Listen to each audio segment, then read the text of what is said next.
Berlari di batu cadas akan terasa sakit telapak kaki.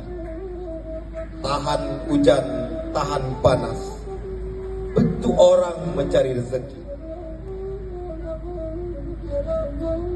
Ini yang terakhir, Malin. Basibana. Berjalanlah di jalan yang lurus. Berkatalah pada kebenaran.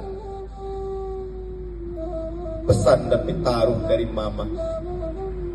Ibarat si tawa aja si dingin. Walau dibujuk emas dan perak, usah terganggu lahir dan batin. Pegang erat, genggamlah teguh, sama menyerah kepada Allah. Surga karena iman yang teguh, neraka karena perilaku yang salah.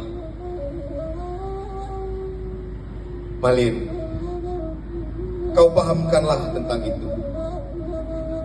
Baiklah, Mak. Insya Allah Malin akan melaksanakan apa yang Mama ditaruhkan tadi. Untuk itu Malin pamit